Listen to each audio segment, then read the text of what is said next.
orang yang harus mendukung Jokowi atau mendukung Prabowo, tidak. Tetapi dari pembelajaran dari itu kita bisa ambil bagaimana presiden dan susunan kabinet dan susunan staf khusus yang melibatkan banyaknya generasi-generasi muda di sana. Kenapa? Karena sudah dicontohkan kepada kita dan sudah dilihatkan kepada kita bahwasannya pada era ini, pada zaman ini, generasi milenial, generasi muda yang mempunyai karya itu pantas untuk menduduki posisi-posisi strategis di bangsa ini. Dan inilah yang dibutuhkan. Makanya yang penting kita sampaikan itu adalah apa yang bisa dilahirkan oleh kader-kader organisasi mahasiswa, kader-kader muda, dan pemuda-pemuda bangsa yang ada pada hari ini terhadap bangsa dan negara ini. Mari bersama-sama tentunya kita harus berlomba-lomba untuk itu. Gitu. Makanya gerakan kita pada hari ini, jika banyak yang mengatakan, kemana Cipayung pada hari ini? Dengan logo-logo yang disebarkan, ada logo kita bersama-sama, dan dianggap kita sudah hilang, tetapi ini yang kita lakukan, inilah proses kaderisasi yang kita lakukan beberapa hari ini. Gitu. Makanya semoga saja gerakan-gerakan yang kita lakukan dan juga bisa dilihat bagaimana kelompok Cipayung Sumatera Barat itu melakukan gerakan-gerakan melalui media, melakukan gerakan-gerakan melalui pengkaderan terhadap karya-karya yang akan kita lahirkan ke depan. Ini yang ingin kita sampaikan. Semoga ke depan itu inilah peran kita. Inilah peran generasi muda, generasi milenial melalui teknologi. Kita gunakan dengan sebaik-baiknya. Kita sampaikan dan kita hasilkan karya yang bisa menjadi bermanfaat bagi bangsa dan negara ini. Mungkin itu untuk pengantar, Bang. Untuk pengantar kita pada hari ini. Saya akhiri. Wallahul muwaffiq ila aqwamit thoriq. Assalamualaikum warahmatullahi wabarakatuh. Waalaikumsalam warahmatullahi wabarakatuh. Terima kasih Saudara Rodi. Apa yang beliau sampaikan tadi intinya adalah karya melalui dunia maya virtual ini sangat penting ketika kita sedang menghadapi COVID-19 ini. Baik, terima kasih Saudara Rodi. Selanjutnya kita minta pada Saudara Ia Rizky dari Datan Mahasiswa Muhammadiyah. Silakan.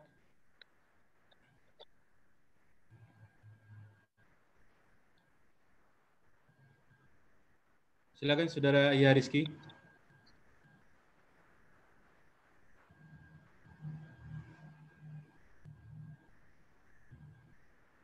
Baik, kalau memang belum bisa bergabung, selanjutnya kita pending terlebih dulu ya Rizky.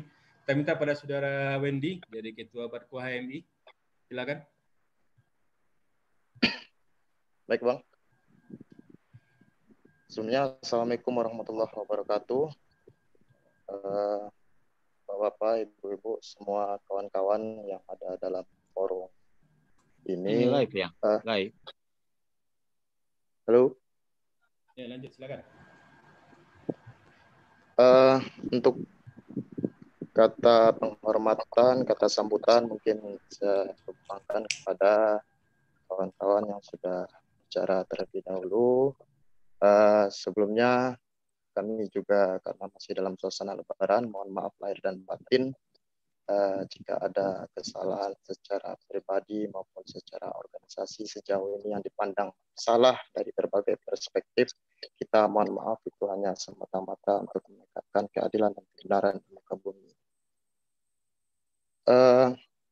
Langsung saja terkait dengan tema diskusi kita pada malam hari ini, menarik karena tahun lalu itu sedang booming-boomingnya, sedang gencar-gencarnya, atau sedang menjadi pembahasan yang cukup ramai dibicarakan di banyak forum, permasalahan revolusi industri 4.0 yang harus dihadapi oleh generasi muda atau generasi milenial pada tahun yang lalu. Kemudian pada awal tahun ini sudah sampai hampir pertengahan tahun ini, ternyata kesiapan itu sedang diuji dengan adanya wabah COVID-19. Di samping dengan berbagai dinamika bangsa, kebijakan-kebijakan yang dipandang belum berpihak kepada rakyat, kemudian banyak kasus-kasus sosial, ekonomi, politik, agama yang menjadi bacaan atau pendengaran kita sehari-hari, tentunya ini menjadi tantangan tersendiri oleh generasi muda atau generasi milenial hari ini. Bagaimanapun, generasi muda adalah sumber daya manusia yang sangat potensial dan sangat disayangkan jikalau pengambil kebijakan tidak memberdayakan generasi muda ini. Walaupun banyak pandangan yang mengatakan bahwa generasi muda hari ini, ya bahasa kitanya, banyak namakan kajai atau apatis lah. Cuman daripada itu kita tidak bisa secara otomatis mengeneralisasi bahwasanya masih ada kok generasi muda hari ini yang masih memikirkan, yang masih siap untuk tidak tidur berjam-jam, berdiskusi terhadap dinamika bangsa ini dan berupaya menawarkan solusi-solusi pada pengambil kebijakan. Nah, dalam kondisi hari ini kita dihadapkan dengan tantangan pertama revolusi industri tadi yang belum tuntas, saya kira, untuk direalisasikan atau bagaimana pemuda menghadapinya, ditambah dengan pandemi COVID-19 yang terjadi. Nah, menurut saya pertama, pemuda atau mahasiswa dan pemuda dikenal dengan generasi X yang tentunya memiliki kelebihan-kelebihan. Nah, diantaranya mungkin saya ambil 2 poin di sini. Salah satu potensi atau kelebihan yang dimiliki generasi muda hari ini itu, pertama itu melek teknologi. Kemudian yang kedua itu saya pikir soliditas berkawan generasi milenial hari ini juga bisa diperhitungkan juga. Nah, namun dalam realisasinya tentu kita masih berupaya dan saling merangkul bagaimana melek teknologi ini memang bisa benar-benar kita berdayakan untuk menjadi agen solusi terhadap permasalahan bangsa ini. Nah, pola gerakan yang kita lakukan pun juga sudah sangat jauh bergeser dari pola-pola gerakan di masa lalu. Artinya, tantangan zaman berubah, tentu pola gerakan yang harus kita lakukan juga berubah. Yang teknologi sangat signifikan pengaruhnya hari ini, dalam hitungan detik itu segala informasi itu bisa tersampaikan, dan banyak media sebenarnya untuk menyampaikan aspirasi-aspirasi yang kita lakukan. Kemudian yang kedua, yang tak kalah pentingnya juga, selain gerakan struktural yang kita lakukan, tentu melewati teknologi juga gerakan kultural juga harus kita sertakan. Nah, diantaranya terhadap mungkin dalam kondisi hari ini, banyak informasi-informasi simpang siur atau bahkan informasi hoax yang sampai ke masyarakat, sehingganya ini tidak hanya di Pilpres, sampai hari ini pun masih ada berita-berita yang masih belum tentu kebenarannya sudah bisa sampai ke kalangan sampai ke pelosok-pelosok desa atau pelosok kampung. Nah, ini sehingganya ada informasi-informasi yang tidak benar ini bisa menimbulkan konflik sosial yang baru di kalangan masyarakat. Nah, khusus untuk menghadapi pandemi ini, di samping dengan wabah yang menyertai kita, kemudian berbagai dinamika di Indonesia yang dimunculkan oleh pengambil kebijakan, mulai dari tingkat pusat, provinsi maupun daerah, yang bahkan membuat masyarakat kebingungan dan lebih cenderung memilih jalan bagaimana menyelamatkan diri sendiri. Nah, tentunya ini pemuda harus hadir dalam kondisi hari ini. Bagaimana saling merangkul, pertama, bagaimana menyampaikan informasi-informasi yang valid melewati teknologi dan media yang ada hari ini, agar pencerdasan kehidupan bangsa itu tetap terrealisasi walaupun sekolah dan kampus itu sudah diliburkan, walaupun media-media informasi terkadang memberikan berita yang tidak benar, tapi pemuda harus tetap hadir memberikan informasi yang benar dan pencerdasan terhadap masyarakat. Kemudian yang kedua, tetap mengkritisi dengan pola yang berbeda, tentunya melewati media atau teknologi yang bisa kita berdayakan hari ini. Ketika pemerintah mengambil kebijakan, contoh saja kita ambil waktu yang dekat aja, new normal yang sebagai pengganti kebijakan PSBB untuk menghadapi pandemi COVID-19 ini. Nah, ini tentu jangan sampai kebijakan yang normal ini malahan menjadi bumerang dan menimbulkan korban yang banyak nantinya, bukan malah meminimalisir korban COVID-19 ini. Tentunya kini harus kita sampaikan juga ke pemerintah, baik itu melewati rilis ataupun melewati pernyataan-pernyataan sikap dan menawarkan solusi-solusi alternatif kepada pemerintah. Yang jelas, bagaimanapun setiap kebijakan tentunya harus dengan pertimbangan dan kajian oleh berbagai pakar dengan mempertimbangkan lebih banyak manfaat daripada mudarat. Jikalau memang kebijakan ini untuk mencoba, tentu cobanya itu seperti apa. Nah, ini kan juga simpang siur juga, banyak celotehan dari masyarakat, kebijakan kok coba-coba. Ya karena memang kita bisa terima karena vaksin belum ada, kemudian ada kebijakan baru. Nah, tentunya ini harus disosialisasikan sedetail mungkin ke kalangan masyarakat. Tapi kalau tidak, nah ini akan memunculkan konflik sosial baru di tengah-tengah masyarakat. Tidak hanya konflik sosial dan ekonomi, bahkan nanti konflik agama dan hal-hal yang sangat sensitif lainnya akan juga timbul nantinya jika tidak dijelaskan dan disosialisasikan juga ke masyarakat. Nah, ini perlu kita tegaskan juga ke pemerintah hari ini secara bersama, baik secara kelompok maupun pemuda secara keseluruhan, bahwa kajian ini sangat perlu sebelum menentukan kebijakan. Ditambah dengan ada beberapa statement-statement yang cukup sensitif, misalkan dengan mendatangkan atau menambah personel TNI Polri di daerah percobaan PSBB. Nah, ini kalau tidak dijelaskan sedetail mungkin, ada dua persepsi. Bisa jadi TNI Polri akan membantu, dan persepsi masyarakat yang lainnya bisa jadi TNI Polri ini akan menjadi lawan. Nah, ini kan kita tidak tahu persepsi masyarakat di bawah. Makanya butuh kajian dan sosialisasi sebelum kebijakan diberlakukan. Nah, ini mungkin contoh gerakan yang perlu kita siasati dalam waktu dekat.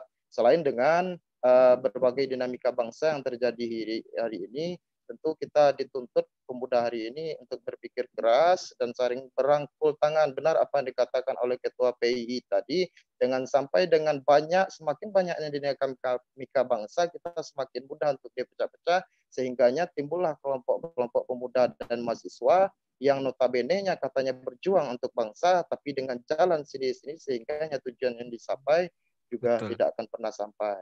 Nah, mungkin itu sedikit pembuka, Bang. Mohon maaf jika dalam penyampaian. Bila taufik wal hidayah. Assalamualaikum warahmatullahi wabarakatuh. Waalaikumsalam warahmatullahi wabarakatuh. Terima kasih, Saudara Wendy.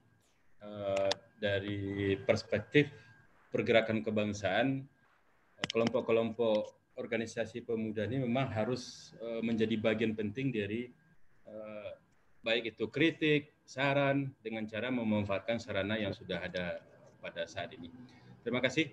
Baik, selanjutnya kita minta pada saudara ketua kami sudah bergabung dengan kita, Abu Said. Oh ya, susah kali masuknya ya. Silakan saudara Abu Said.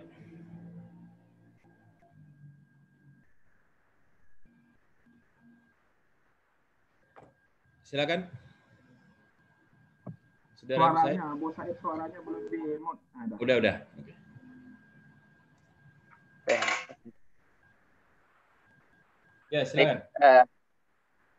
Bismillahirrahmanirrahim. Assalamualaikum warahmatullahi wabarakatuh. Waalaikumsalam warahmatullahi wabarakatuh. Alhamdulillahirabbil alamin. Berkepada Allah Subhanahu wa taala. Shalawat serta salam buat baginda Rasulullah sallallahu alaihi wasallam. Allahumma shalli ala sayyidina Muhammad wa ala sayyidina Muhammad. Pertama yang saya hormati moderator kita yang luar biasa, Bapak Irwan HIMH, yang saya banggakan, Ketum Wendy, Ketum Rodi, Ketum Rizky, dan teman-teman yang hadir pada malam hari ini. Mohon maaf, agak sedikit terkendala masuk. Apakah ini efek jaringan ataupun kita tidak tahu tadi, alhamdulillah sekarang sudah masuk. Saya bingung mulainya dari mana seperti itu, karena dalam bahasan memang secara umum digambarkan bahwasanya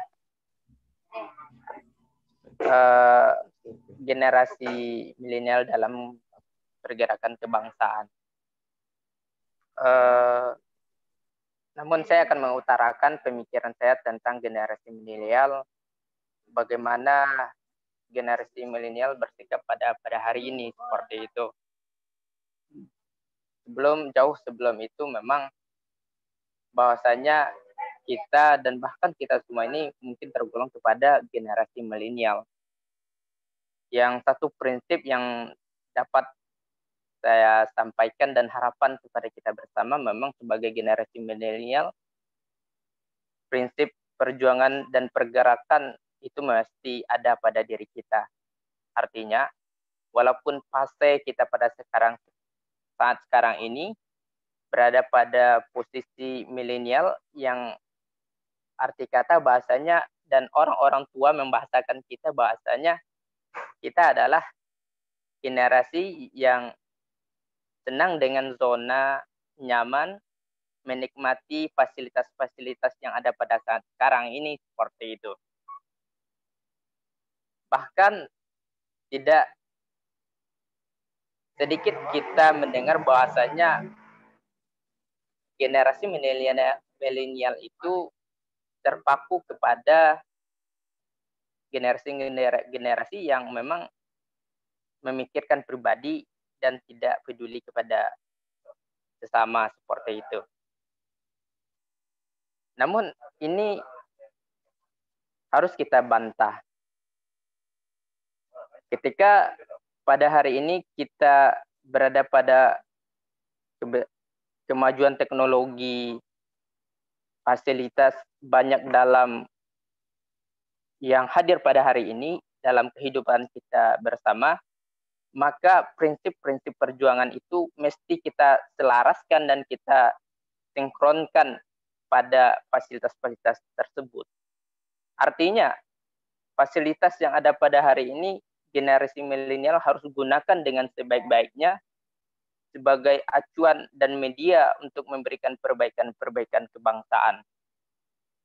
Terutama pada hari ini, mengenai kebijakan yang sudah disampaikan oleh Ketum Wendy, bahasanya kita bisa memberikan komentar-komentar baik, memberikan usulan-usulan baik, memberikan pernyataan-pernyataan baik pada halayak umum, bahasanya perlu edukasi, perlu pencerdasan, perlu sosialisasi terhadap kebijakan-kebijakan. Itu bisa generasi milenial lakukan dengan cara memajuk ataupun memberikan opini, memberikan fakta, memberikan argumentasi berupa masukan kepada pemerintah. Itu adalah prinsip pertama yang harus saya rasakan dan harus kita bersama sebagai generasi milenial harus memilikinya, yaitu prinsip perjuangan terhadap kemajuan bangsa ini. Saya pada saat sekarang ini tidak banyak yang ingin sampaikan bahasanya mengkritik pemerintah ataupun sejauh ini yang dilakukan pemerintah kita apresiasi.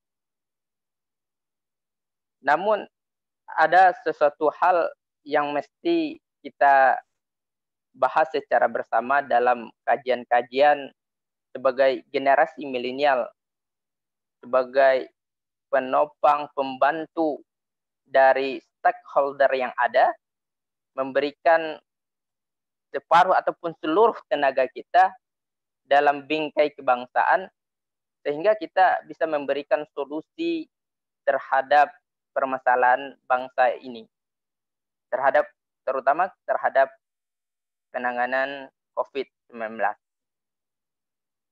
Kita memang sangat menyayangkan bahwasanya adanya tarik ulur, maju mundur terhadap kebijakan-kebijakan pemerintah pusat pada hari ini, bahkan sehingga pemerintah daerah dan masyarakat pun bingung seperti itu.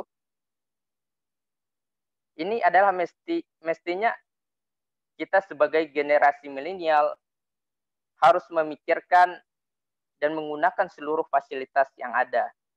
Sebagai pada kondisi PSBB hari ini, tentu fasilitas-fasilitas ini sangat mendukung buat kita berinteraksi, bahkan dengan tata cara dan protokol kesehatan bisa kita lakukan kalaupun perlu untuk melakukan pertemuan seperti itu.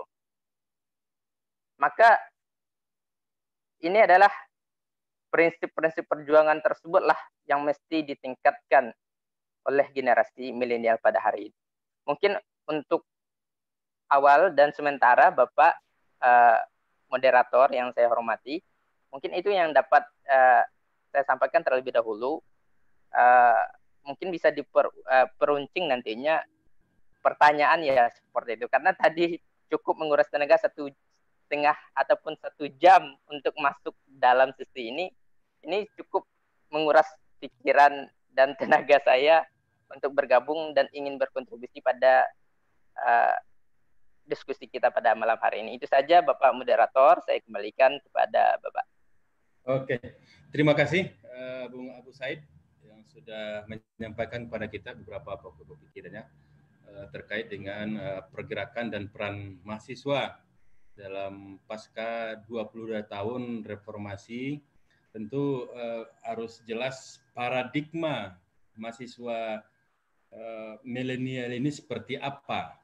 Karena kalau tidak demikian nantinya pengalaman-pengalaman dari 5 priorisasi pergerakan di tanah air ini pada akhirnya ujungnya adalah memperjuangkan kedaulatan rakyat. Itu kita berharap ini juga menjadi bagian penting dari pergerakan mahasiswa di era milenial. Baik, mungkin kita sebelum kita buka floor, kita minta beberapa orang terlebih dahulu mantan aktivis. Pertama, kita minta pada saudara Bapak Akmal Tulas, mantan Ketua PWPI Sumatera Barat. Silakan, Bung Akmal Tulas. Assalamualaikum warahmatullahi wabarakatuh. Ada kedengaran, Pak? Terdengar, bersih-bersih. Ya, saya kebetulan mantan Ketua PI, Ketua Wilayah GPI, dan juga pernah di HMI Cabang Payakumbuh. Kalau bicara soal kebangkitan nasional ini, atau gerakan mahasiswa pada intinya, kalau kita lihat dari sejak pergerakan kebangsaan, itu para tokoh-tokoh kita itu pasti kerja mereka itu adalah menyamakan persepsi. Bagaimana dia melihat kondisi bangsa waktu itu, kemudian apa respon mereka. Kemudian dari sana nanti muncullah berbagai gerakan-gerakan. Itu yang kita lihat. Ada penyamaan persepsi. Yang berikutnya kemudian ada visinya mau kemana.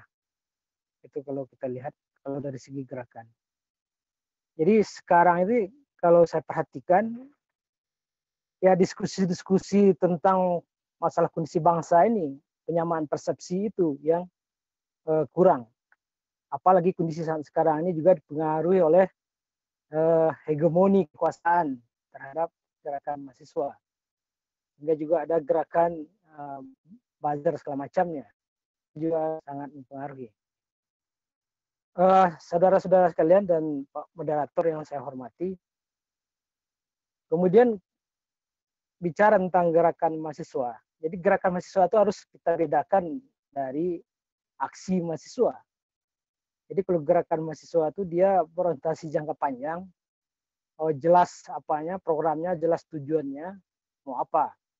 Umpama waktu tahun 60-an, gerakan mahasiswa itu jelas tujuannya itu adalah bagaimana menumbangkan komunis karena dianggap tidak sesuai dengan demokrasi. atau demokrasi terpimpin. Itu yang mereka lakukan, dan itu sampai pembersihan terhadap kelompok komunis. Kemudian kalau kita lihat di tahun 65 tersebut, 66 itu ada rangkaian kegiatan aksi gerakan mahasiswa itu jauh-jauh hari sebelumnya, ya. Itu kalau kita lihat. Beda dengan tahun 98. Tahun 98 itu karena kondisinya banyak instan jadi aktivis, bahkan saya juga menyaksikan banyak teman-teman mahasiswa itu malah ditarik keluar kampus untuk aksi. Nah, itulah kondisinya. Kemudian sebagai mandat kita sebagai mahasiswa itu tentu kita lihat pada Tridharma Perguruan Tinggi, yaitu di mana perguruan tinggi itu sebagai lembaga penelitian, lembaga pengabdian masyarakat. Pengabdian masyarakat ini yang saya lihat sangat keliru tafsirannya, bahwa ditafsirkan pengabdian masyarakat ini dalam bentuk gotong royong, ya KKN gotong royong, bikin 10 program PKK sama desa semacam. Nah, itu kesalahan kita umpamanya. Kemudian artinya dari yang saya sampaikan tadi, adanya penyamaan persepsi dalam kondisi saat sekarang ini, sebenarnya kondisinya lebih parah lagi, kondisi utang bangsa yang begitu luar biasa, kemudian demokrasi juga kurang berjalan dengan baik. Kita lihat pula persoalan krisis, kebijakan berubah-ubah segala macamnya. Artinya ya harapan orang-orang tua-tua ini itu tentu yang muda, karena dalam sejarah sejarah itu dirubah oleh yang muda. Nah, jadi ya tergantung lagi keberaniannya dalam merumuskan apa yang dilakukan. Kalau kita bicara umpamanya di Minangkabau waktu tahun gerakan PDRI umpamanya, kalau PADRI itu umpamanya tidak melakukan gerakan keislaman, ya kita mungkin sekarang nggak akan menikmati hasil buah perjuangan mereka tersebut sebagai adat bersyarak dan syarat bersani kitabullah. Nah, itu kalau kita lihat. Jadi harapan saya di gerakan mahasiswa milenial ini, kita jangan terlena bobok dengan milenial. Kita harus berkarya semacamnya. Karya kita itu adalah, kalau di tingkat kemahasiswaan ini menurut saya, tahapan kita itu saat sekarang itu adalah tahapan menumbuhkan idealisme. Ya, bagaimana idealisme kita terpelihara dengan baik untuk mencapai visi kita sebagai penggiat kampus segala macamnya dan penggiat masyarakat. Juga saya mengalami juga, kita ormas-ormas Islam ini kalau kita perhatikan itu lebih sibuk dengan urusan-urusan internal, ya. Saya juga dulu sibuk dengan urusan internal. Sementara soal ke masyarakat yang terdekat itu jarang kita responi. Ya, bagaimana kita akan kalau itu kita mulai dari sekarang, ya bagaimana kita akan menumbuhkan sebuah idealisme kita bahwa pentingnya membela masyarakat. Karena ya saya yakin adanya aktivis-aktivis yang melenceng tersebut, ya bisa jadi dia itu dulu sangat elitis sehingga dia tidak merasakan bagaimana pahitnya kehidupan masyarakat menghadapi kebijakan-kebijakan pemerintah. Ya. Mungkin itu sekedar gambaran. Dan saya dulu pernah dulu tahun 95 itu terjadi pembantaian umat Islam di Kasikan, Bangkinang. Itu sangat menarik sekali Jadi kita berkumpul di Padang, ya HMI, IMM, PMI segala macamnya. Itu kita pergi ke daerah Pekanbaru. Di sana kita langsung disambut di kantor IMM, kemudian acara rapatnya itu di kantor HMI, kemudian di kantor PMII. Jadi gitu sekali tahun 95 itu kita sebagai meresponi pesan umat. Jadi ada umat Islam di sana, direkayasa, ditentungi, ada yang mati segala macamnya. Kemudian oleh aparat waktu itu berita ini nggak dikeluarkan. Akhirnya kita demo ke DPRD, waktu itu saya yang memimpin. Oleh ketua DPRD waktu itu dia bilang bahwa ini adalah soal SARA. Apa saya jawab? Nah, oke Bapak, konsisten dengan soal SARA. Ya, kalau nanti akan kami habisi orang-orang non-Islam itu, nanti Bapak bilang SARA agar kita tidak tuntut. Nah, jadi harapan saya juga kemampuan kita berargumentasi.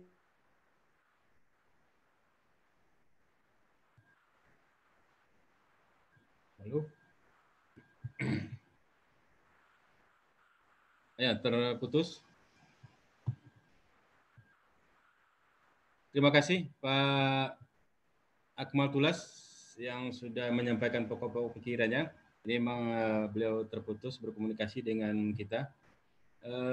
Baik, Bapak-Bapak, Ibu-Ibu, saudara-saudara, dan rekan-rekan perjuangan, silakan dari penyampaian saudara-saudara kita, aktivis dan tokoh pergerakan pada hari ini, ada yang mau menanggapi, yang bertanya, kita persilakan, Pak.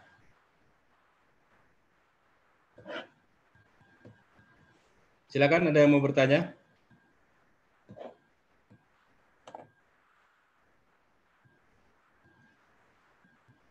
Silakan Ibu-Ibu, Bapak-Bapak, dan saudara-saudara. Silakan Saudara Jenzuldi.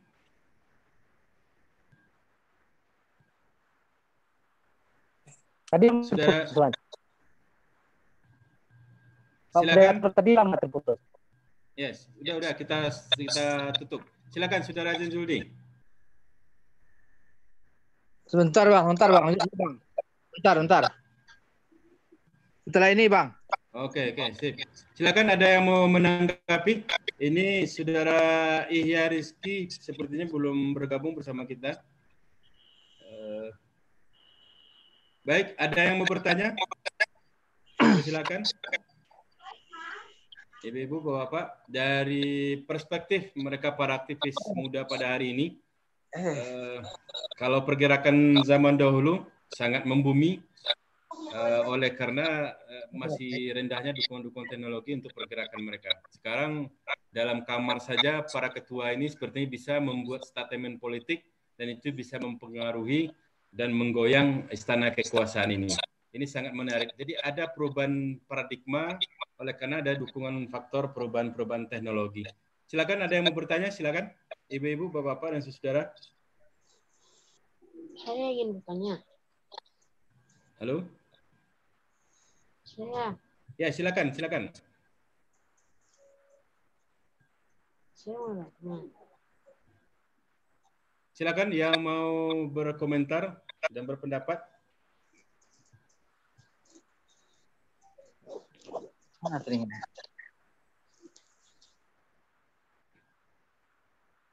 Silakan ibu, bapak, saudara.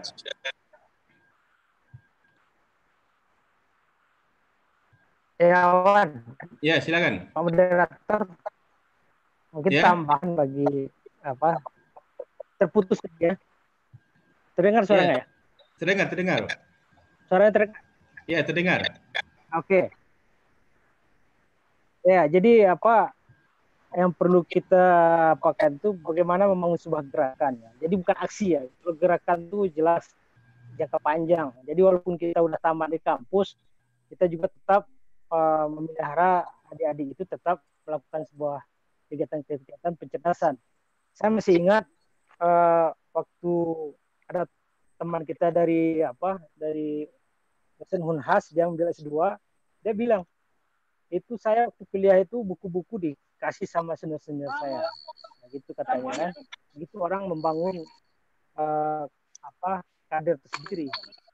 Dan kedua itu memang penyamaan persepsi ini antara ormas bagaimana dia memang ini semacamnya, kemudian apa yang akan dilakukan ya, itu yang saya lihat.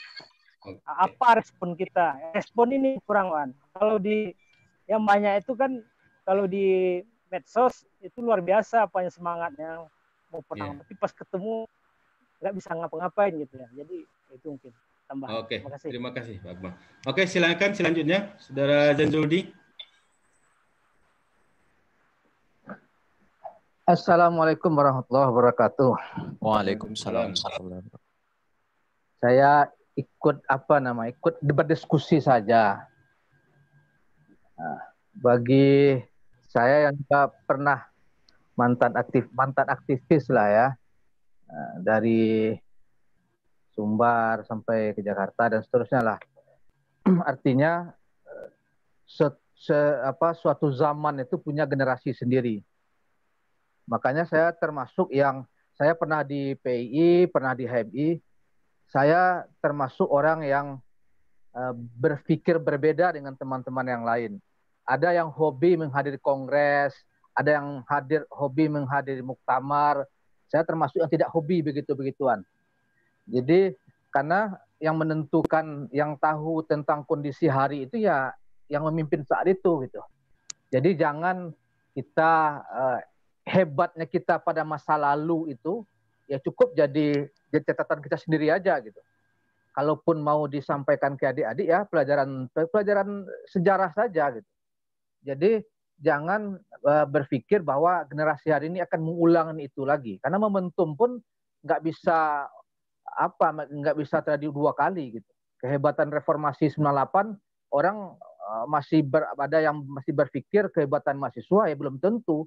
Kalau teman-teman bisa kembali belajar geopolitik misalnya, atau plus geoekonomi dan geostrategis itu, ternyata memang tidak murni-murni juga. Kekuatan Amerika saat itu ya cukup dahsyat juga.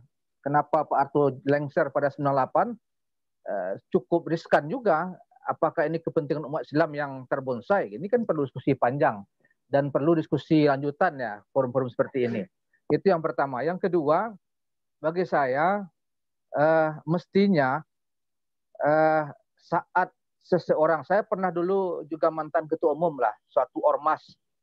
Saat kita jadi ketua umum, saat kita aktif di ormas tertentu, apakah HMI, ada PII, GPI dan sebagainya, IRM, IPNU dan IPPNU, saat itu semestinya kita berdiri di kelompok masyarakat, tidak berdiri pada garis kekuasaan. Jadi saat kita menjadi ketua OKP, saat itu kita mendeklarasikan bahwa diri kita ini tetap berseberangan dengan kekuasaan.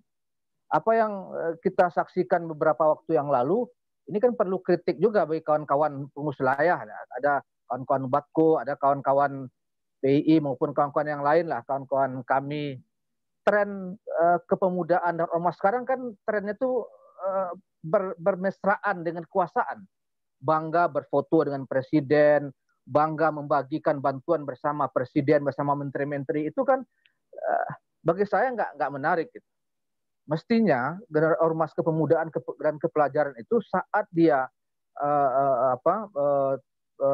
terpilih atau saat dia memimpin suatu organisasi, saat itu menyatakan diri bahwa dia akan berseberangan dengan kebijakan pemerintah. Jadi soal logika, otokritik, ini yang perlu diluruskan kembali ya kan. Kalau kita mau memberi masukan kepada orang lain, katakanlah pemimpin sekarang misalnya, itu tugasnya para anggota DPR lah, atau tugasnya para tenaga ahli. Kawan-kawan kan bukan tenaga ahli. Jadi ya cercar aja pemerintah ini, kritik aja habis-habisan. Mestinya ada gelombang saat ini yang menuntut untuk membatalkan undang-undang ITE. Orang mengkritik, orang menjelek-jelekkan presiden segala macam itu kan logika normatif. Logika menurut saya, orang sesuatu hal mengambil sebuah jabatan, mestinya dia siap untuk dihujat, siap untuk dikritik, siap untuk diberi masukan, bahkan siap untuk tidak diberi masukan tapi hanya dikritik saja. Itu kan logikanya kekuasaan itu mestinya seperti ya datuk-datuk kita di Sumatera Barat itu, Tan Malaka itu. Dia kan bilang saat berkuasa ya saat sudah mendekat kemiskinan kita itu. Jadi kalau kita berkuasa siap untuk miskin, siap untuk tidak bermesraan dengan para pejabat. Tren sekarang kan berbeda. Ya, maaf saja misalnya orang lebih hobi bergandengan dengan kawan-kawan di Sumbar lah. Mana senangnya mengurus aksi-aksi demonstrasi daripada berfoto-foto dengan gubernur. Kalau ada tawaran gubernur ini, kita mau halal bihalal. Ini teman-teman pengurus komisariat, pengurus daerah mau halal bihalal. Kira-kira teman-teman ini hadir di mana? Apa menghadiri undang gubernur atau menghadiri kawan-kawan di grassroots itu? Pengurus wilayah, pengurus daerah, dan sebagainya macam itu. Jadi mestinya saat, apalagi momentum, ini soal momentum saat ini kan hampir tidak ada partai politik yang berdiri posisi berseberangan pemerintah. Yang sudah mendeklarasikan baru PKS ya. Di luar itu ya sama sekali ya sudah diborong oleh pemerintah, sehingga ada kehausan masyarakat dan rakyat ini untuk mendengar kritik-kritik. Ini kadang kan personal saja. Ada TV ya, begitulah. Kalau nggak Nazwa di narasi, kalau nggak ILC-nya Pak Karni Ilyas, itu pun kalau hadir kawan-kawan yang berseberangan, Rocky Gerung segala macam. Artinya oposisi itu tidak oposisi partai lagi, tapi sudah personal-personal masyarakat. Momentum itu mesti diambil oleh ormas kepemudaan. Kawan-kawan inilah yang aktivis ini ya maju ke depan, kritik aja pemerintah itu, karena dia harus siap beresiko gitu. Saya pikir 2 poin itu terpenting yang ingin saya berbagi lah, nanti bisa diskusi lanjutan yang berikutnya. Terima kasih Bang Irwan. Oke, terima kasih Saudaraku Jenzuldi. Yang ketiga, silakan. Ada yang mau menanggapi atau berkomentar? Ya, silakan. Pak Indra, silakan. Baik, Assalamualaikum warahmatullahi wabarakatuh. Waalaikumsalam. Sebenarnya nggak mau bicara sebenarnya, cuma karena Judi sahabat saya ini terpancing dengan Judi dalam mudanya ini. Ya, saya melanjutkan ke Jen aja dari diskusi kita kali ini. Saya sebenarnya berharap rekan-rekan muda kita ini mengeluarkan perspektif tentang kebangsaan. Karena kita ini kan sudah di atas 40, ya paling 5 atau 10 tahun, 5, 10 atau 20 tahun lagi, innalillahi wa inna ilaihi raji'un kan. Sementara bangsa ke depan ini ada di tangan mereka. Gitu. Saya belum melihat sikap kritis dari rekan-rekan muda kita ini. Ada dan ini tidak hanya di Sumatera Barat saya lihat, hampir di Indonesia. Sebenarnya dari beberapa hal, misalnya hari ini ada beberapa hal, ya termasuk saya lah dengan kawan-kawan 98 masih di forum-forum koalisi sipil selalu masih bergerak. Kalau kami dah mati, siapa yang menggerakkan lagi gerakan sipil ini? Tidak mungkin Jen Zuhdi, Bang Ahmad Tulas turun ke jalan kan. Ada beberapa isu kebangsaan misalnya hari ini. Saya tidak lihat suara mahasiswa misalnya disahkannya undang-undang pertambangan. Dia tidak sederhana itu undang-undang pertambangan itu.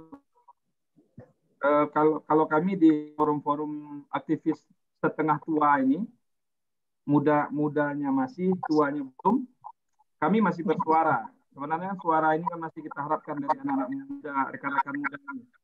Karena mereka yang kata Agnes Peden katakan, mahasiswa itu anak-anak ajaib peradaban. Kita butuh sentuhan ajaib-ajaib anak peradaban ini.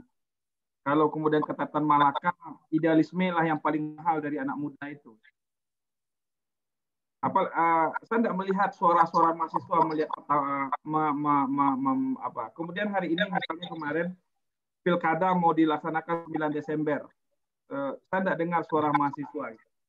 Kemudian ada RUU lapangan karya, cipta lapangan kerja atau cipta kerja yang kalau kemudian kami pikirkan di awal-awal cipta lapangan kerja itu undang-undang cilaka, undang-undang cipta lapangan kerja. Sekarang dah diubah jadi RUU cipta kerja. Kemudian juga ada RUU KUHP yang sedang dibahas. Yang paling fenomenal adalah baru disahkan DPR sebagai hak inisiatif, yaitu rancangan undang-undang haluan ideologi Pancasila. Gitu. Saya nggak tahu apakah kemudian rekan-rekan muda melihat ini baik-baik saja, kemudian melihat pergolatan kebangsaan ini tidak ada masalah dan semua baik-baik saja, maka kemudian suara-suara mahasiswa tidak kelihatan. Saya pemantau dalam gerakan kebangsaan di gerakan aktivis sipil, yang bersuara masih yang tua-tua saja. Sementara energinya sudah mulai habis ini. Saya sudah masuk 42.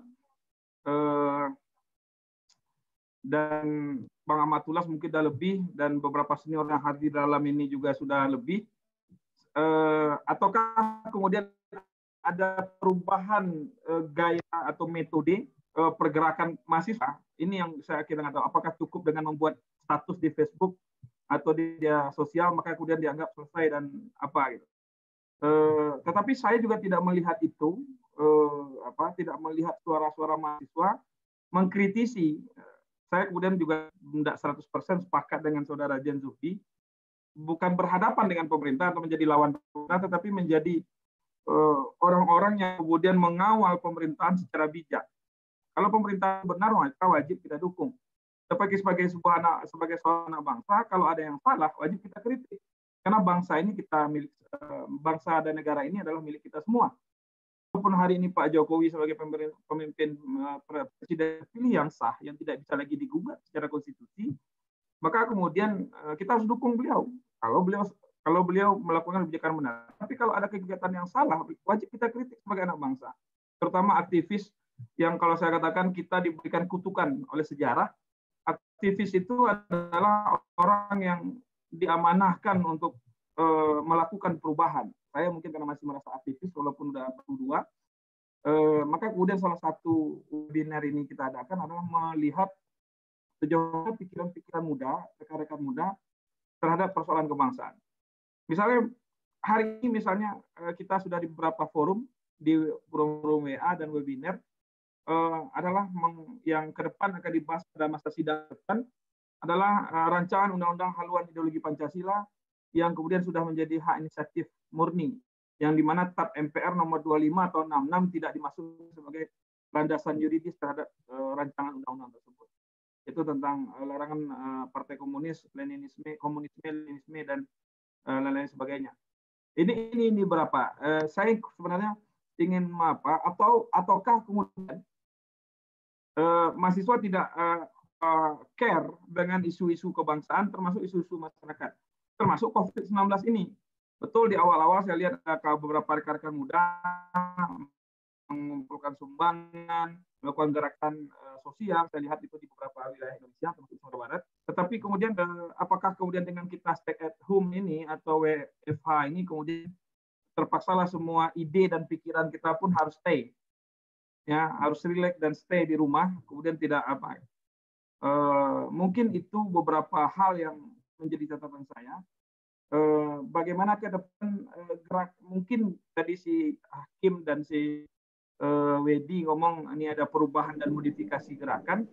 Ya, silakan kita dimodifikasikan. Yang penting suara-suara rakyat itu, suara-suara kebenaran itu tetap harus disuarakan. Tadi Jan Zuhdi bicara, saya maaf, juga termasuk apakah ada perubahan orientasi? Apakah juga salah dan dosa dari aktivis 98 ini yang kemudian mendorong adik-adik mahasiswanya masuk dalam partisan-partisan, masuk partai politik atau dukung-mendukung yang dulu tahun 98, 65 itu yang dihindari. Hari ini kemudian apakah kemudian polarisasi politik itu juga mempengaruhi polarisasi gerakan mahasiswa? Harusnya gerakan mahasiswa itu yang saya pahami adalah gerakan mahasiswa itu dia independen. Dia tidak boleh terpolarisasi oleh kekuatan elit politik atau kepentingan politik. Ya, kalau bahasa sederhana tadi siapa yang ngomong, masih terbias residu dari politik 2019. Harusnya gerakan mahasiswa itu adalah gerakan moral force, gerakan moral yang kemudian tidak terresidu oleh kekuatan-kekuatan atau kepentingan-kepentingan politik. Sehingga apa? Hari ini orang masih yakin suara yang paling murni itu adalah suara mahasiswa. Atau karena mahasiswa tidak bergerak, ketika rancangan undang KUHP, undang-undang KPK dirubah, malah ada mahasiswa yang bergerak, tetapi dominan STM waktu itu yang bergerak. Ada mahasiswa dan STM yang kemudian teriak.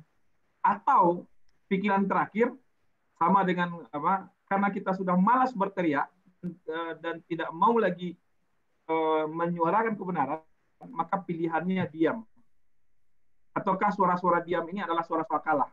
Ya, atau suara-suara diam ini karena suara-suara ketidaktahuan atau ketidakpedulian. Mungkin itu beberapa pikiran saya.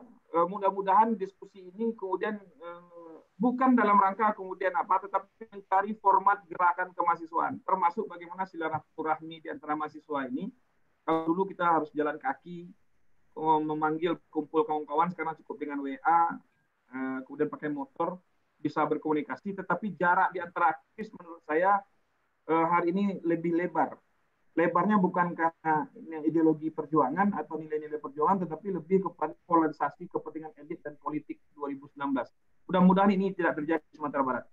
Sekian, terima kasih. Assalamualaikum. Oke, terima kasih Pak Dr. Wendra. Dari 3 komentar tadi, mungkin ini perlu kita kembalikan terlebih dahulu kepada para narasumber kita.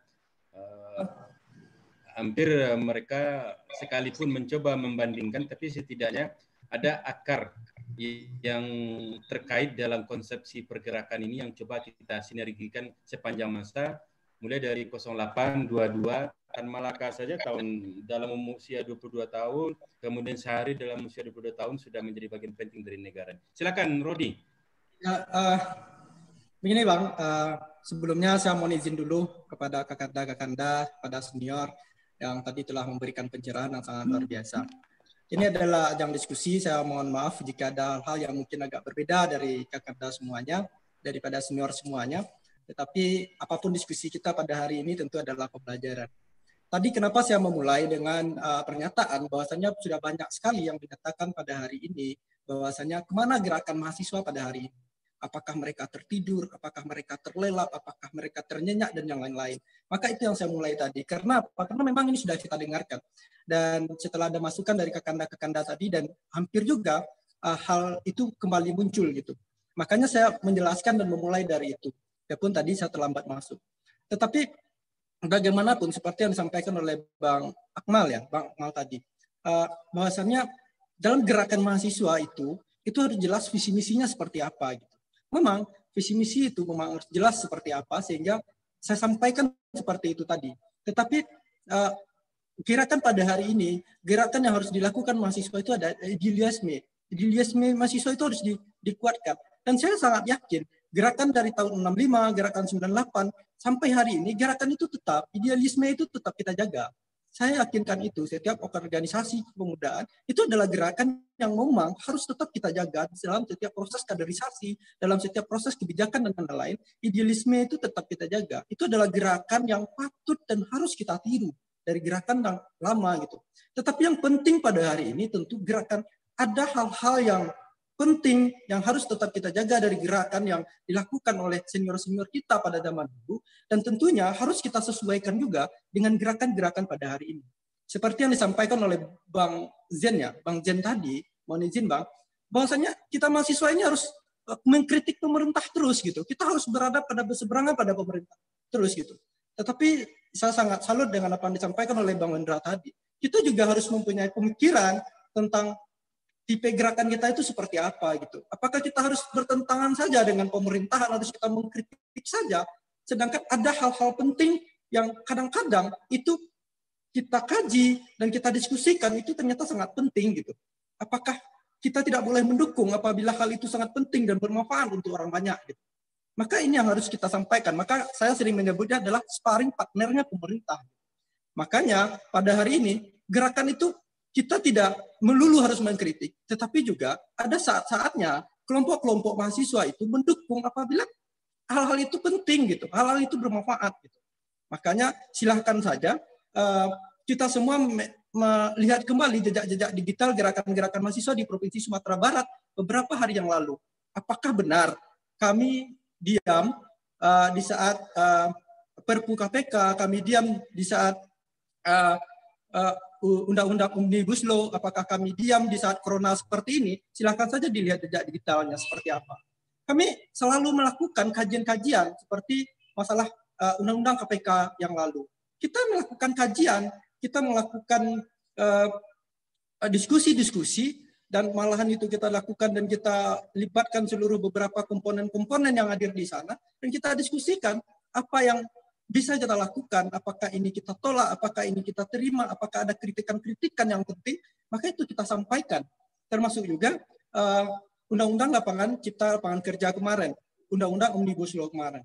Dalam pemikiran kita, dalam diskusi kita, Undang-Undang Omnibus Law itu menarik Karena apa? Karena sudah saatnya Indonesia itu butuh penyederhanaan undang-undang.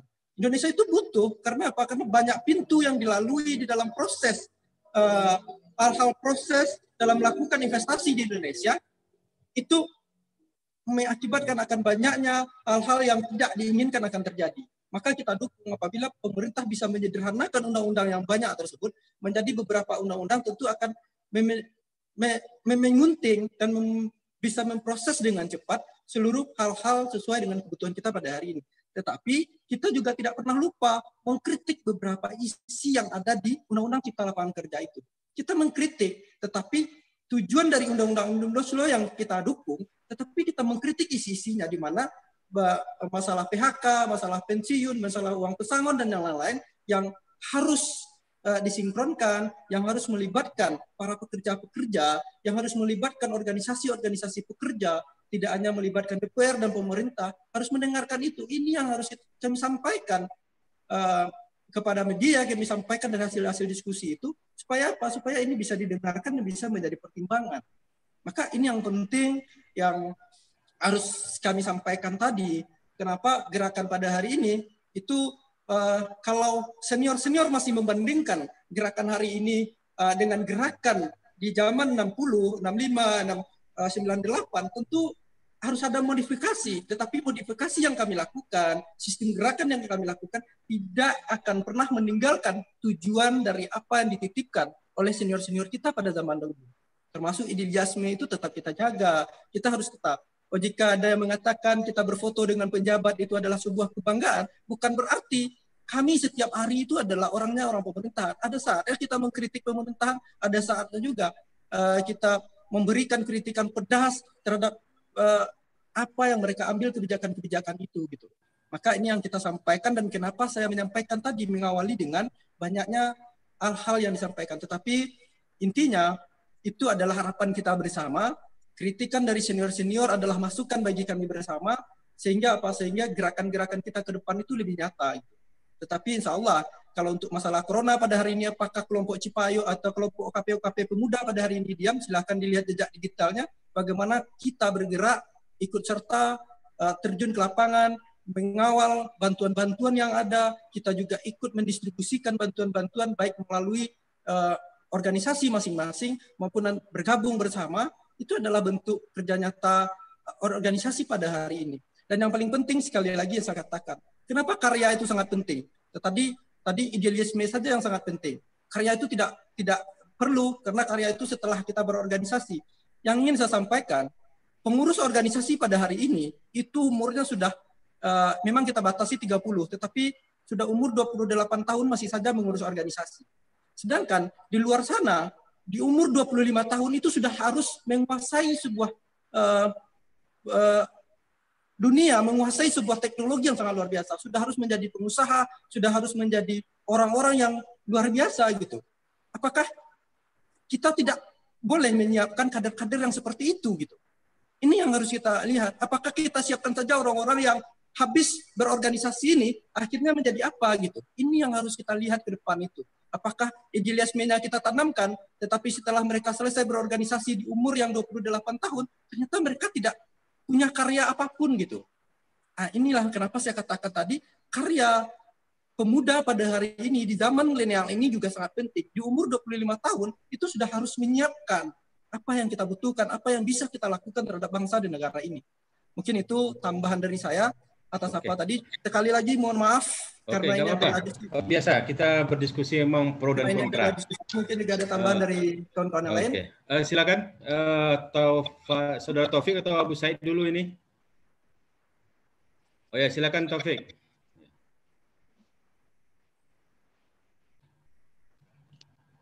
Baik, bismillahirrahmanirrahim. Assalamualaikum warahmatullahi wabarakatuh. Sedikit menambahkan lagi, sebelum kita mengambil kesimpulan terkait bagaimana apa yang tampak pada realitas saat sekarang ini, kita harus mengetahui juga bagaimana realitas saat sekarang ini melihat atau mengukur suatu kejadian seperti itu. Saya menarik kembali soal misalnya kita berap soal eksistensi organisasi-organisasi kader yang dalam gaungan narasi-narasi mereka terhadap pemerintahan itu tidak terdengar seperti itu. Perlu ditengahi bahwasanya kita melihat realitas zaman sekarang itu sudah berbeda dengan era sebelum reformasi. Ketika era sebelum reformasi, untuk membentuk suatu power publik atau opini publik, kita harus berdiri lewat suatu wadah seperti itu. Misal, buat organisasi wadah ini, HMI, PII, IMM, kami, dan sebagainya. Tapi zaman milenial ini yang kita lihat sekarang ini, untuk membuat suatu opini publik atau power publik itu bisa dilakukan hanya dengan suatu bentuk personal, suatu bentuk pribadi. Dan lahirlah namanya sekarang itu influencer dan sebagainya. Sehingga fokus pribadi-pribadi aktivis itu mulai terbelah antara kesalahan sosialnya untuk membentuk narasi kepentingan masyarakat dengan keinginan pribadinya untuk dirinya sendiri seperti itu. Yang notabene-nya keduanya ini sama-sama ditujukan untuk bisa menyampaikan keadilan terhadap masyarakat. Nah, pecahan-pecahan seperti itulah yang membuat mungkin organisasi-organisasi kader ini gaungannya secara gerakan mungkin masih tetap dilakukan. Mungkin seperti Ketua PMI yang sampaikan tadi, bahwasanya bisa ditengok jejak digitalnya, bagaimana setiap isu itu selalu terjadi demonstrasinya. Ada proses penyampaian rasa lewat demonstrasi tadi. Cuman mungkin generasi milenial saat sekarang ini itu sangat menanamkan nilai-nilai reformasi. Jadi kan kalau kita ambil apa itu demokrasi kan menyampaikan gitu ya. Jadi kita sudah sampaikan yang mungkin sampai di situ gitu. Karena tanggung jawabnya lepas di situ. Jadi karena saking menanamkan nilai demokrasinya pemuda-pemuda pergerakan milenial sekarang. Nah, ketika ditarik ke permasalahan idealisme dan sebagainya, di awal tadi saya juga sampaikan soal value. Para kader-kader pergerakan itu perbedaan mereka dari seorang anggota dan kader adalah ada value yang diturunkan, ada nilai. Nilai ini yang menjadi standar mereka dalam bersikap, bertindak, dan sebagainya. Dan dalam bersikap, bertindak inilah nantinya tujuannya kepada kesalahan sosial tadi gitu. Jika menangkap seperti yang disampaikan Kakanda terakhir tadi itu, soal jarang berdirinya di rakyat, jarang berdirinya di masyarakat untuk mengumumkan keadilan-keadilan kepada yang akhirnya merongrong penguasa itu kurang terdengar. Saya juga melihat kita harus melihat realitas media saat sekarang ini. Memang perkembangan media itu secara teknologi sangat masif. Hari ini misalnya saya jentikkan jari saya, maka di ujung Papua sana tahu Taufikul Hakim sedang menjentikkan jari. Cuman kita harus tahu juga bagaimana media itu mengelaborasi dan mengumpulkan hal-hal yang boleh disampaikan kepada rakyatnya. Nah, mengutip juga pernyataan Bang Jan Zuldi tadi, bahwasanya misal di TV, sekarang cuma ada 2, ILC dan RT. Nah, dari medianya saja sudah tampak hanya dua saja yang punya moncong untuk berada di tataran oposisi seperti itu. Berada di tataran yang mau mengkritisi. Dan artinya hanya ada 2 pintu yang akan mengambil berita-berita, realitas-realitas yang mengoposisikan pemerintah. Nah, pintunya hanya 2 gitu. Jadi semasif apapun, sebanyak apapun demonstrasi rasa yang disampaikan gerakannya, ada 10 titik kemarin itu. Malah mungkin kalau memang melihat berita yang disumbar pasca yang kemarin itu sampai meledak dan bahkan sampai dibuatkan rekayasa sosial oleh polisi agar akhirnya tidak ada demo lagi karena merusak berbagai DPRD dan sebagainya yang bahkan sudah mulai sarkas.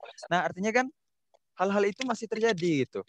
Tidak mati, tapi pintu untuk digaungkan keluar lewat media itu ada 2 pintu tadi yang secara media mau mengemas itu menjadi sebuah berita.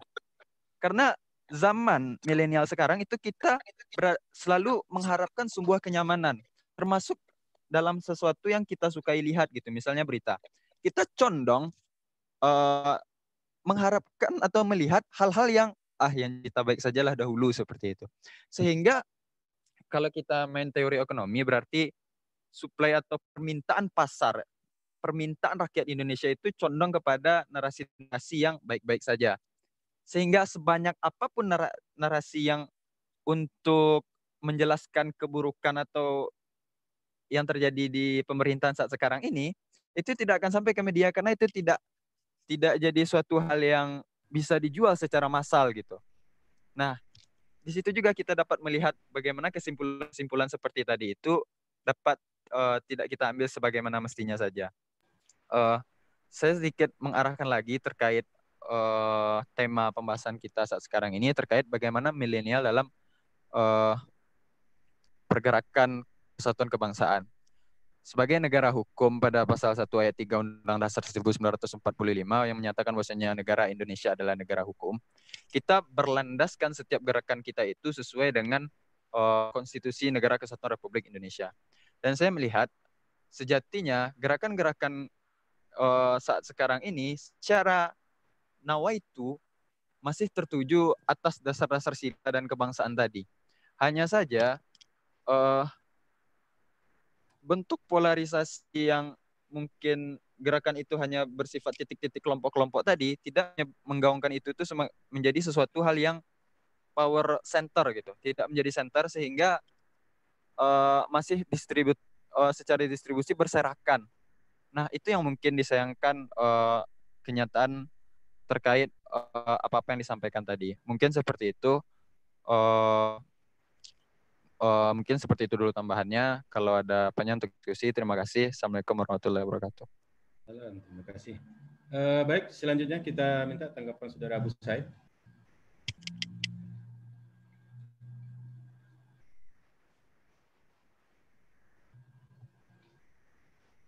Speaker Saudara Abu Said off kayaknya. Kan sama abang-abang kita dan para senior kita tadi, sedikit pun tidak ada menggelitik hati saya untuk mengkritik beliau ataupun menolak apa yang beliau sampaikan.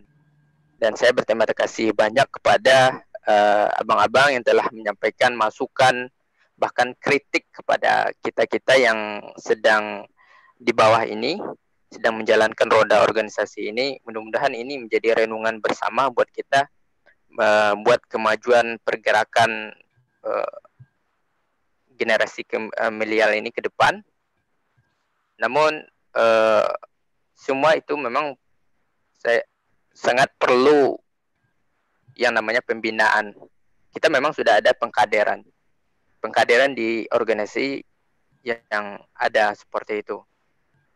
Sebagai generasi ataupun organisasi pergerakan yang artinya bergerak, baik itu dia aktivis lama, baru, semacam, maka dia sebagai aktivis dan mantan aktivis pergerakan, maka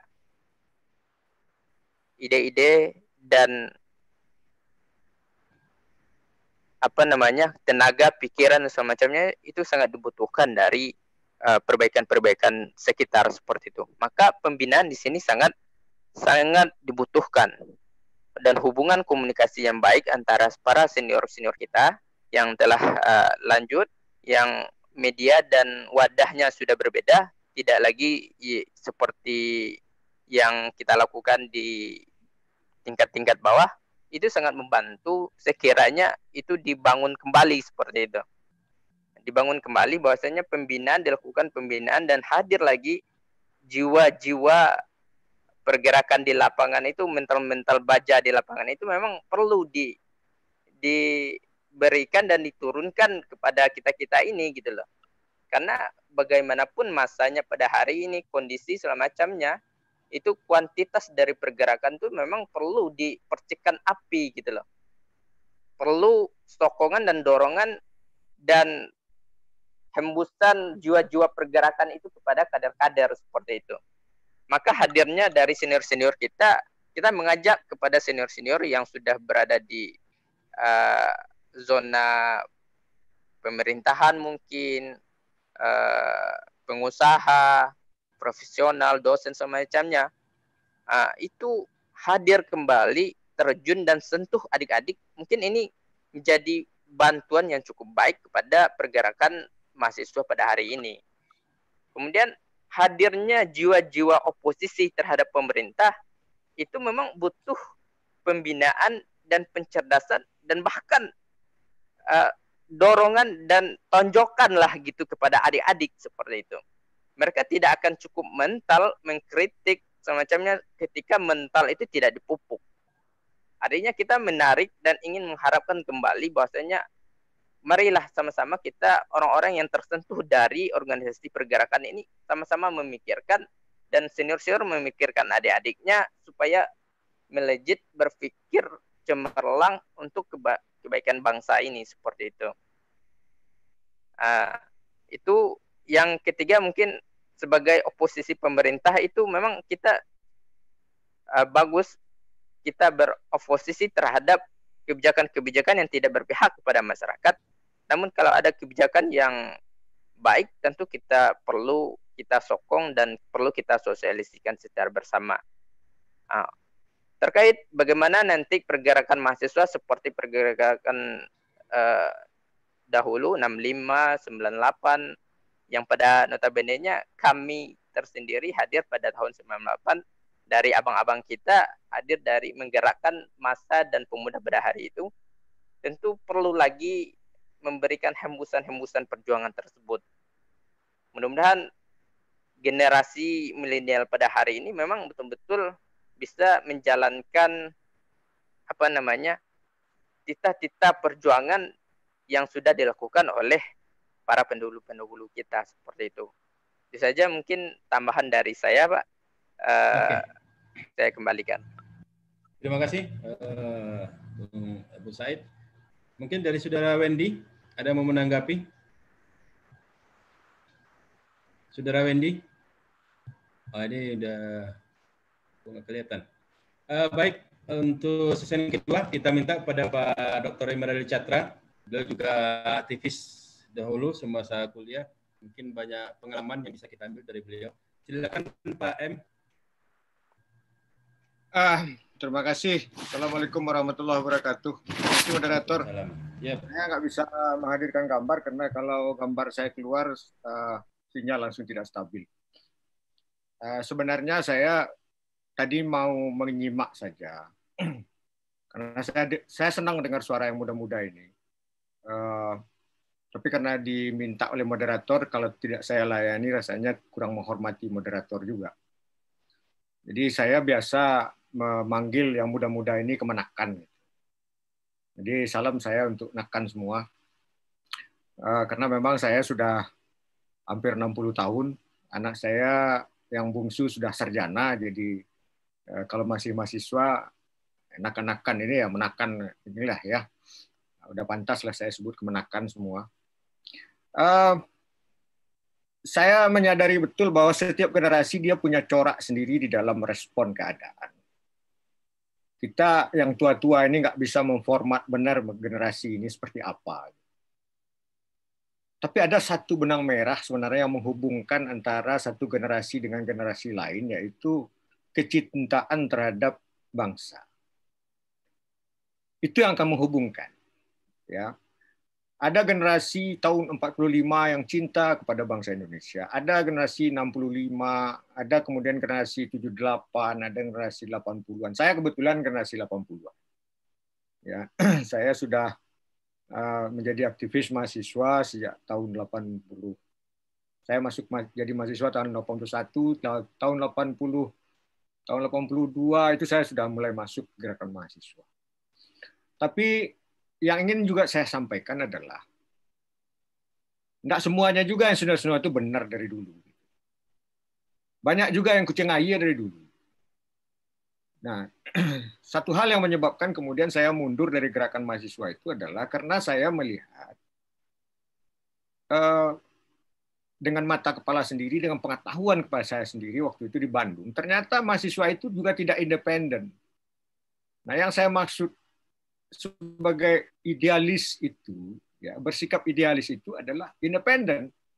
Jadi tidak dipengaruhi oleh kelompok manapun. Kita punya pikiran kita sendiri. Walaupun kelompok itu punya uang, punya kekuasaan, punya apalah gitu ya, itu tidak penting. Yang penting kita punya pikiran sendiri. Nah, saya melihat waktu di Bandung dulu itu, setelah saya masuk betul ke dalam gerakan mahasiswa itu, ternyata ada tangan-tangan yang bermain di belakang mereka. Dan itu saya tidak suka. Karena itu saya kemudian mengundurkan diri dan merasa lebih baik mencari jalan yang lain daripada saya terbenam kemudian menjadi robot-robot dari kelompok-kelompok kepentingan yang bersembunyi di belakang mahasiswa. Jadi yang penting sekali itu adalah bagaimana kita merumuskan idealisme kita sendiri dengan artikulasi yang bagus. Saya sangat respect kepada beberapa orang senior saya waktu di Bandung dulu, seperti Ramses Manampang, kemudian Indra Ketaren, dan segala macam itu di Bandung. Kenapa? Karena inilah orang-orang figur-figur independen yang saya lihat, dia menulis buku dengan gayanya sendiri. Ya, dia menulis buku dan bukunya itu berpengaruh sekali kepada mahasiswa. Dan kalau kita baca bukunya itu, ketahuan sekali bahwa dia memang independen. Dia tidak dipengaruhi siapa-siapa. Dia berpikir sendiri. Tapi itu kemudian sangat berpengaruh kepada yang lain. Nah, yang sekarang itu, kenapa tadi saya katakan saya suka mendengar yang muda-muda ngomong? Karena saya nggak baca bukunya. Jadi saya nggak baca tulisan-tulisannya. Saya nggak tahu independensinya seperti apa. Jadi lebih menikmati pembicaraannya saja, gitu ya. Mudah-mudahan saya bisa memahami apa yang ada di dalam pikiran mahasiswa sekarang. Tapi kalau boleh saya berharap, ya, saya mau bacalah tulisan-tulisan mahasiswa sekarang ini yang independen itu, ya, karena memang sekarang ini banyak sekali yang ingin bersembunyi di balik mahasiswa ini, ya, ada kekuatan asing, ada kekuatan politik, ada macam-macam, dan mereka berusaha untuk membuat mahasiswa ini jadi mesin-mesin kepentingan politik mereka. Nah, itu jangan sampai terjadi hendaknya. Jadi mahasiswa harus menjaga independensinya, ya, dengan menuliskan sendiri apa maunya sehingga orang tahu, bisa men-tracking apa kemana ini orang ini perginya nanti, gitu ya. Saya kira komentar saya itu aja lah, ya. Saya lebih suka mendengar aja, ya. Terima kasih Pak Moderator sudah beri kesempatan kepada saya.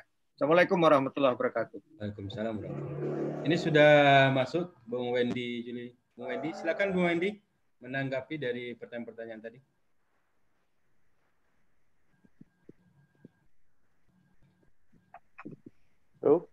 Ya, silakan. Ya, terima kasih Bang. Mohon maaf tadi baterai saya habis tadi kejar target. Mungkin apa yang sudah disampaikan atau sudah ditanyakan atau sudah dikritisi terhadap gerakan mahasiswa dan pemuda hari ini, saya pikir memang kita yakin dan sepakat secara bersama setiap zaman itu ada tokohnya dan kita salahkan siapapun, semua sudah melakukan yang terbaik. Nah, terkait dengan pemuda hari ini, minusnya sudah saya sampaikan tadi, dengan perkembangan teknologi, tentu ini menjadi tantangan dan memang berefek terhadap pola gerakan mahasiswa, baik itu secara kualitas maupun secara kuantitas. Cukup banyak juga teknologi yang membawa kemudaratan, sehingganya pemuda hari ini juga cukup terbawa arus dengan perkembangan teknologi. Nah, dengan kondisi hari ini, saya pikir semua kelompok-kelompok pemuda, semua UKP itu sudah melakukan kritik, saran maupun gerakan-gerakan terhadap kebijakan-kebijakan hari ini. Namun mungkin kita memandang belum efektif saja karena banyak unsur seharusnya yang mempengaruhi kebijakan. Nah, dalam satu sisi kita juga cukup sayangkan dalam kondisi hari ini dengan gerakan yang sudah terjadi beberapa periodisasi di Indonesia. Kemudian ini saya pikir estafet kurang berjalan. Kita melihat dan sepakat secara bersama cukup banyak tokoh-tokoh pergerakan yang mengisi posisi strategis di Indonesia hari ini. Nah, namun kenapa kebijakan yang ditimbulkan hari ini masih juga ada poin-poin yang kurang berpihak kepada rakyat. Jadi pertanyaannya, idealis sampai mati tadi sampai di mana gitu. Nah, ini kan menjadi permasalahan juga kita bersama. Akhirnya mungkin hal ini perlu kita saling mengingatkan.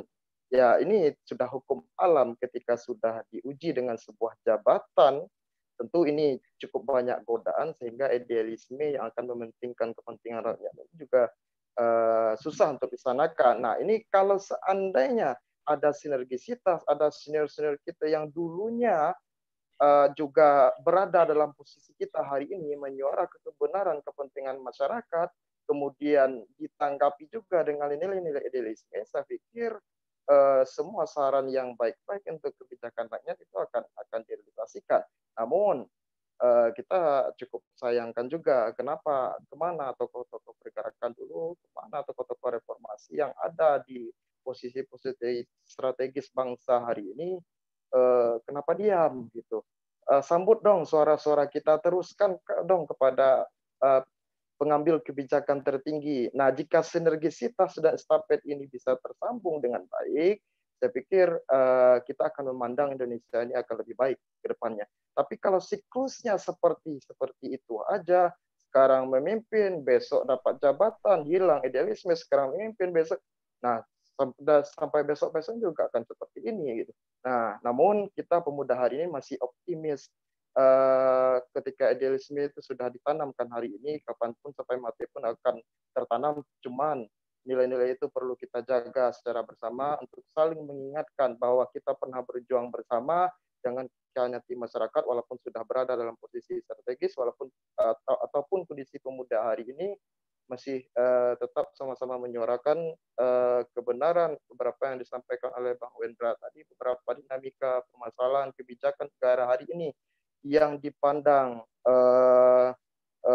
tidak berpihak kepada rakyat. Nah, ini kita tetap menyuarakan, kita diskusi, kita butuh kajian dengan senior-senior juga atau tim pakar-pakar juga, dan kita suarakan ke pengambil kebijakan, dan suara ini agar terestafet dengan baik, tentunya tidak hanya tersuara dari bawah, tapi dari semua unsur termasuk tokoh-tokoh pergerakan yang menempati posisi-posisi strategis di negara ini saat ini.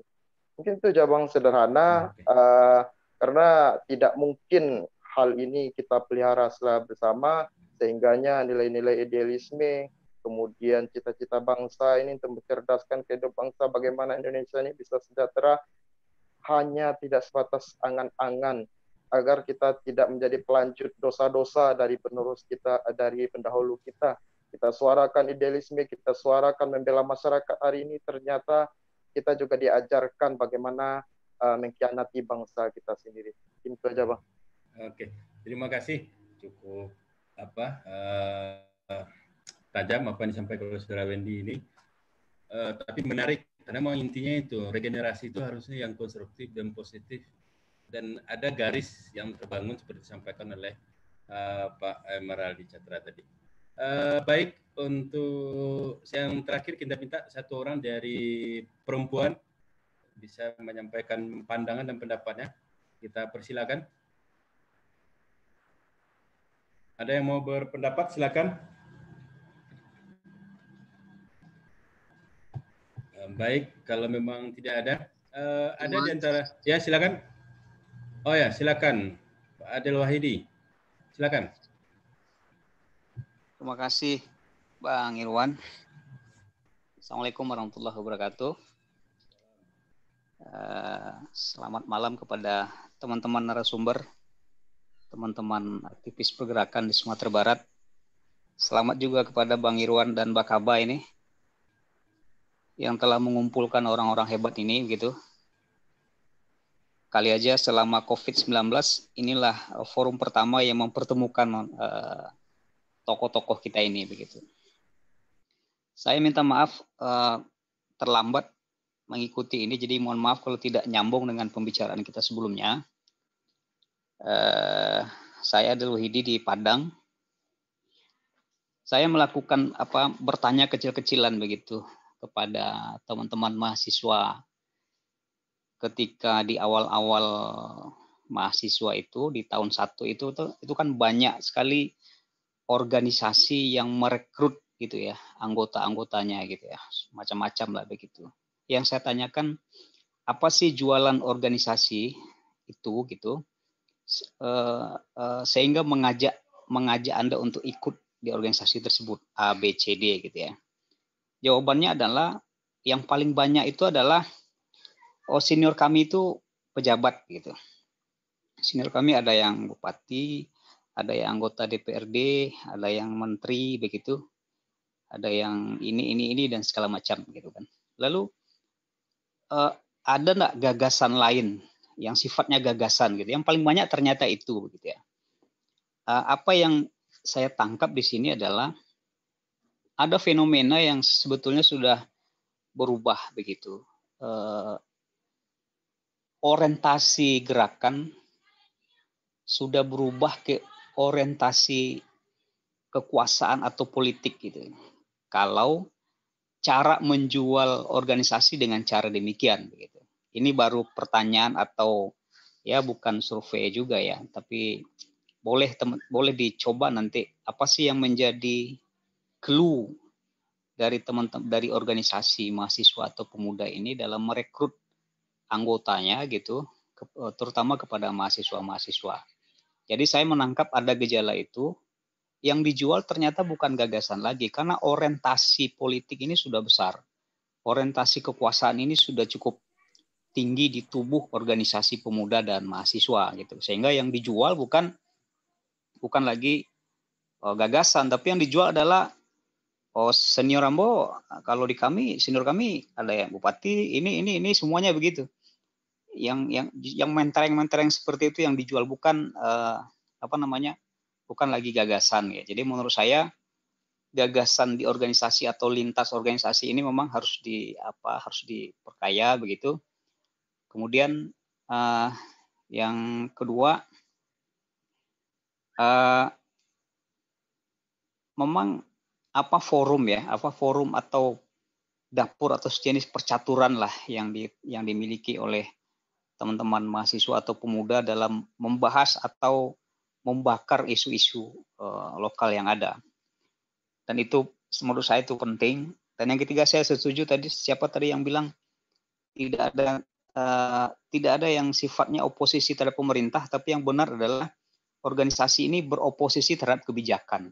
Jadi kalau kebijakannya keliru, kita beroposisi. Kalau kebijakannya benar, ya berarti kita mendukung gitu. Saya itu share dari saya sedikit, Bang Irwan. Terima kasih. Terima kasih. Adel, mantan aktivis, sekarang di Ombudsman saya. Di Ombudsman. Artinya aktivis-aktivis dahulu tetap memiliki peluang beraktivitas, menunjukkan kemampuannya dalam rangka mendampingi, membantu, ataupun termasuk mungkin ya beroposisi terhadap kebijakan pemerintah yang tidak memihak kepada keadilan masyarakat. Ibu-ibu, bapak-bapak, saudara, waktu kita sudah lewat jam 10. Oleh karena itu kita minta closing testimoni dari masing-masing narasumber kita. Mungkin 1 menit saja.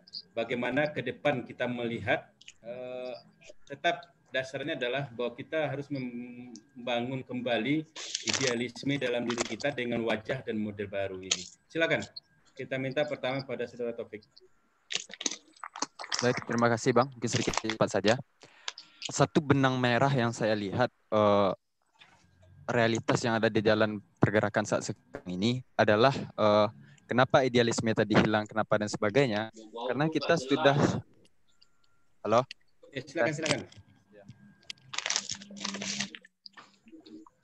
Ada satu benang merah yang ingin saya ambil terkait bagaimana terkikisnya idealisme yang dimiliki oleh kadar-kadar pergerakan ini. Sense yang saya lihat adalah sense terkait masalah ilahiyah, keyakinan, dan ketuhanan. Lanjut, Taufik. Ya. Jadi kenapa seperti yang disampaikan oleh Bang Adel Wahidi tadi soal jualan organisasinya sudah tidak menjual gagasan. Nah, dari situ tampak bahwasanya tolak ukur keduniawian kita itu sudah kita gembor-gemborkan terus. Jadi kekurangan sense ilahiyah tadilah yang menyebabkan idealisme itu terkikis dan habis sehingga tidak lagi menghasilkan gagasan-gagasan baik itu untuk urusan kebangsaan maupun perjuangan kita di jalan juang ini.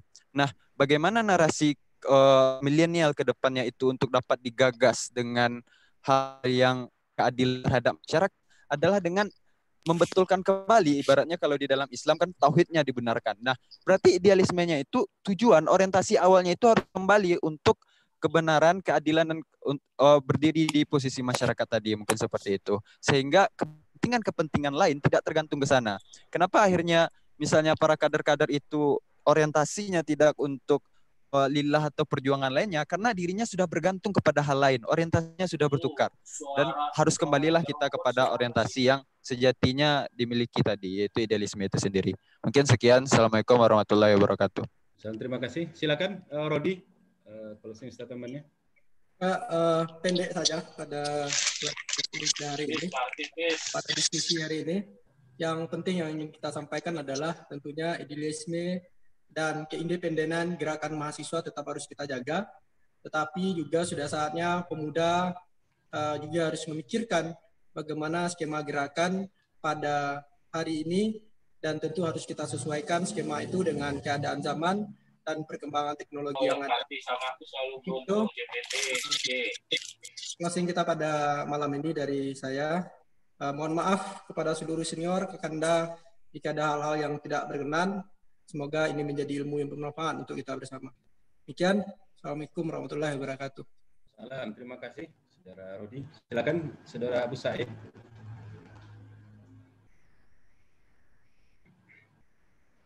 Ya, Bu Said, silakan. Baik, terima kasih.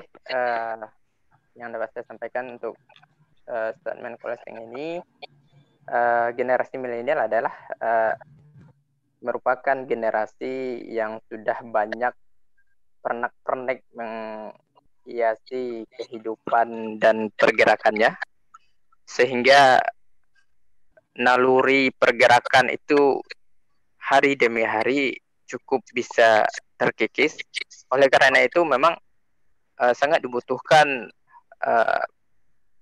membangun prinsip-prinsip pergerakan dan perjuangan dari organisasi tersebut untuk bangsa ini, dan media dan orang-orang yang berperan di situ adalah memang hadirnya generasi-generasi pendahulu ataupun generasi tua membangunkan, mengingatkan, menasehati, memberikan motivasi gerakan seperti itu.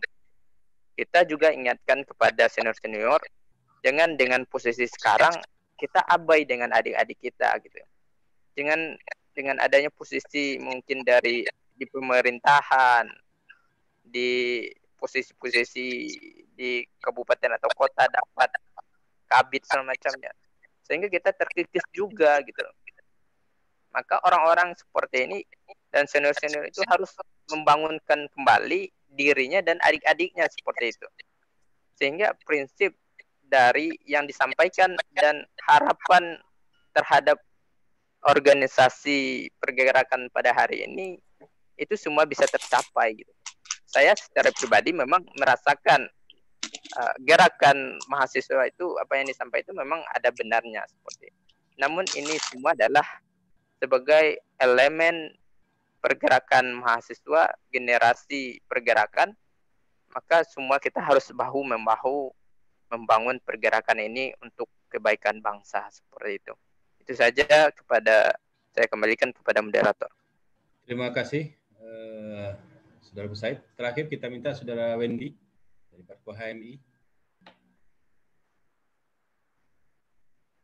Silakan, Bu Wendy.